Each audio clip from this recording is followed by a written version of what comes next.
Hello, before we start, make sure to subscribe to this channel and hit the notification bell to receive updates when we upload new videos.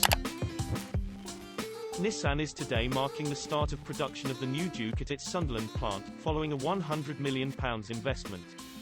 Designed, engineered and manufactured in the UK, the new Juke has been developed specifically for European markets, with Sunderland the only production location for this second-generation compact crossover. Its launch comes almost 10 years after the original Juke's daring styling broke the mold in the B segment, and Nissan has raised the bar again, bringing new levels of technology and connectivity to the compact crossover category. Developed by Nissan's European design and R&D teams in Paddington, London, and Cranfield, Bedfordshire, 70% of Juke production will be for the EU markets, with two-thirds of its suppliers based in the EU. Visiting Sunderland plant today to oversee the final stages of preparation for the launch, Nissan Europe Chairman, Gianluca de Ficchy, said, "The new Juke represents a further £100 million investment in our Sunderland plant and is designed, engineered and manufactured in the UK for European customers."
Thank you for watching, and don't forget to like, subscribe, and share this video. Subscribe to Auto TV.